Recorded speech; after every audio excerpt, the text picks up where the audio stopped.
Good morning all. വീണ്ടും ഒരു meeting ആയി. ടെക്നിക്കൽ അനാലിസിസ് നമ്മൾ ചെയ്യുമ്പോഴത്തേക്കും ഒരു മാക്സിമം പ്രോബബിൾ ട്രേഡ് എടുക്കാനേ നമുക്ക് പറ്റത്തുള്ളൂ. ഇതിൽ മാർക്കറ്റിനെ കൂടുതലും ഡ്രിവൺ ചെയ്യുന്നത് പ്രൈസ് ആക്ഷനാണ്. പ്രൈസ് ആക്ഷൻ എന്ന് പറയുമ്പോഴത്തേക്കും പെട്ടെന്നൊരു ഫണ്ട് എടുത്ത് സെല്ലിങ് കാര്യം നടത്തുമ്പോഴത്തേക്കും നമ്മളവിടെ എത്ര ടെക്നിക്കൽ നോക്കിയിട്ടും കാര്യമില്ല. കൂടുതൽ ഇപ്പോൾ തൽക്കാലത്തേക്ക് ലിവറേജ് പൊസിഷൻ ഒഴിവാക്കിയത് നന്നായിരിക്കും. കൂടുതലും നമ്മളുള്ള കാശിന് ഇൻവെസ്റ്റ് ചെയ്യുന്നത് നല്ലത്. ലിവറേജ് പൊസിഷൻ തൽക്കാലം ഒഴിവാക്കണം. പിന്നെ വേറൊരു കാര്യം പറയുകയാണെങ്കിൽ മാർക്കറ്റ് ഒരു 10% അടിച്ചിട്ടുണ്ട്. ഇതിൽ നമ്മൾ ഇൻവെസ്റ്റ് ചെയ്യുമ്പോൾ ഒരു 20 EMAയ്ക്ക് മുകളിലുള്ള സ്റ്റോക്സ് കൂടുതലായിട്ട് ഇപ്പോൾ ഇൻവെസ്റ്റ് ചെയ്താൽ മാർക്കറ്റ് തിരിച്ച് റിക്കവർ ആകുമ്പോൾ അത് ഏറ്റവും കൂടുതൽ കയറാനുള്ള സാധ്യത കൂടുതലാണ്. EMA എന്ന് പറയുമ്പോഴത്തേക്കും എക്സ്പോണൻഷ്യൽ മൂവിങ് ആവറേജ് ആണ്. അത് സാധാരണ DMA പോലെയല്ല. ഡെയിലി മൂവിങ് ആവറേജ് എന്ന് പറയുമ്പോഴത്തേക്കും ഒരു 10 ദിവസം ക്ലോസിങ് എടുക്കും. നമ്പർ ഓഫ് ഡേയ്സ് എത്രയാണോ അതങ്ങ് കവർ ചെയ്യും. പക്ഷേ എക്സ്പോണൻഷ്യൽ എന്ന് പറയുമ്പോഴത്തേക്കും ഒരു 20 ഡേയ്സ് എടുക്കുകയാണെന്നുണ്ടെങ്കിൽ റീസെൻ്റ് ആയിട്ടുള്ള ഡേയ്സിന് ഒരു ഗ്രാവിറ്റി കൂടും, എക്സ്പോഷർ കൂടും. അതായത് ഇപ്പോൾ 20 ദിവസം മുന്നെയാണ് കോവിഡ് വന്നത്, ഒരു 2 ദിവസം മുന്നെയാണ് പാർലമെൻറ്റ് റിസൾട്ട് ഡേ ഒന്നും ഒരു അസംഷനിൽ. ഇപ്പോൾ റീസെൻ്റ് ആയിട്ടുള്ള ലോ, ആ ഒരു സ്വിംഗ് ട്രേഡ് എങ്ങനെയാണ്, ആ സ്വിങ്ങിലെ ലോ എത്ര വന്നു, ഹൈ എത്ര വന്നു, അതിൻ്റെയൊക്കെ ഒരു എക്സ്പോഷർ കൂട്ടിയാണ് എക്സ്പോണൻഷ്യൽ മൂവിങ് ആവറേജ് എടുക്കുന്നത്. DMA ആണെന്നുണ്ടെങ്കിൽ സിമ്പിളായിട്ട് 20 ദിവസത്തെ ആവറേജ് മാത്രമേ എടുക്കത്തുള്ളൂ.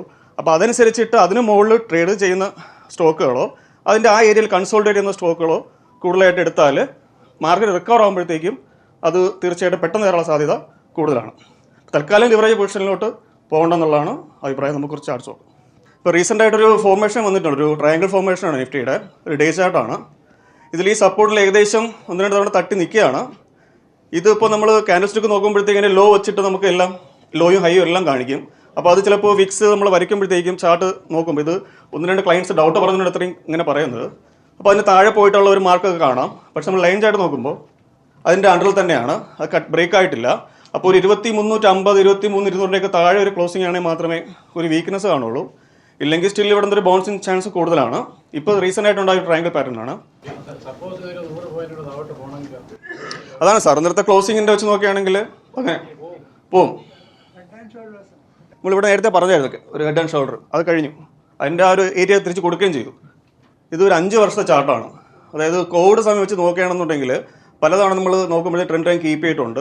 അപ്പോൾ സ്റ്റിൽ ഒരു സപ്പോർട്ട് ഏരിയയാണ് മാർക്കറ്റ് ഒരു ലോങ് ട്രെൻഡിൽ മൂവ് ചെയ്തുകൊണ്ടിരിക്കുന്നത്. പല അപ്പ് ആൻഡ് ഡൗൺസ് വന്നിട്ടുണ്ടെങ്കിലും മാർക്കറ്റ് അങ്ങനെ ഭയങ്കര വീക്ക്നെസ് വന്നിട്ടില്ല. ഒരു 10% ഇടിഞ്ഞിട്ടുണ്ട് ഒബ്വിയസ്ലി. എന്നാലും ഇപ്പോഴും ആ ലോങ് റണ്ണിൽ നോക്കുകയാണെങ്കിൽ ആ ചാനൽ കീപ്പ് ചെയ്യുന്നുണ്ട്. ഇത് റീട്രേസ്മെൻ്റ് ആണ്. അതായത് നമ്മൾ റിസൾട്ട് ഡേ നോക്കുകയാണെങ്കിൽ, അതായത് പാർലമെൻറ്റ് റിസൾട്ട് June 3 എന്താണ്, അത് നോക്കുകയാണെങ്കിൽ അത് തൊട്ട് ഏറ്റവും പീക്കായിട്ട് ഹൈ പോയിട്ടുള്ള അവസരം മൂലം നമ്മൾ ചാൻസ് ആ സ്വിങ് നോക്കുകയാണെന്നുണ്ടെങ്കിൽ അത് 23,200 റീട്രേസ്മെൻറ്റ് വരുന്നുണ്ട്, ഒരു 61.8. അത് എപ്പോഴും മാർക്കറ്റ് കീപ്പ് ചെയ്ത് പോകാറുണ്ട്. അങ്ങനെ നോക്കുകയാണെന്നുണ്ടെങ്കിലും ട്രയാങ്കിൾ ഫോർമേഷൻ നോക്കുകയാണെന്നുണ്ടെങ്കിലും ഈ ഏരിയയിൽ സപ്പോർട്ട് കൂടുതലാണ്. ഇതാണ് ഞാൻ പറഞ്ഞത്. 23,200 ഒരു ഇതുണ്ട്. അതിൻ്റെ ക്ലോസ് ബിൽ ആണെങ്കിൽ മാത്രം കുറച്ച് നെർവസ് ആവും. പിന്നെ നമ്മൾ ചാനൽ നോക്കുകയാണെന്നുണ്ടെങ്കിൽ 22,650, 22,800. നിഫ്റ്റി പ്രോഗ്രസ് ചെയ്യും തോറും ചിലപ്പോൾ 23,000 തന്നെ സപ്പോർട്ട് കിട്ടാനുള്ള ചാൻസ് കൂടുതലാണ്. പെട്ടെന്ന് ഒരു ഇമ്മീഡിയറ്റ് ആയിട്ട് ഫോളോ ഉണ്ടായാൽ മാത്രമേ ഒരു 22,600 ടെൻഷൻ ആകേണ്ട ആവശ്യമുള്ളൂ. 23,200 സപ്പോർട്ട് കിട്ടും എന്ന് തന്നെയാണ് എൻ്റെ ഒരു വിശ്വാസം. പിന്നെ FIs കണ്ടിന്യൂസ് സെല്ലിംഗ് ആണ്. ഈ അവർ പ്രൈസ് ആക്ഷൻ നടത്തുമ്പോൾ നമ്മൾ എത്ര ചാനൽ വരച്ചിട്ടും കാര്യമില്ല, അത്രത്തോളം സെല്ലിംഗ് വരുമ്പോഴത്തേക്കും ചെയ്യാൻ പറ്റില്ല. എങ്കിലും ടെക്നിക്കലി ഇവിടെ നിന്ന് ബൗൺസുള്ള ചാൻസ് കൂടുതലാണ്. ഇത് 5 വർഷത്തെ ചാർട്ട് നോക്കുകയാണെങ്കിൽ പല സമയത്തും ഒരു ഫോളോ വന്നിട്ടുണ്ട്. ഒരു 35-40% വീഴ്ചയുണ്ട് കോവിഡ് സമയത്ത്. അതിനുശേഷം ഒരു 17% സ്വിംഗ് ഉണ്ടായിട്ട് ഇതിനിടയ്ക്ക് എൻ്റെ ഒരു 8-9% സ്വിംഗ് ഉണ്ട്.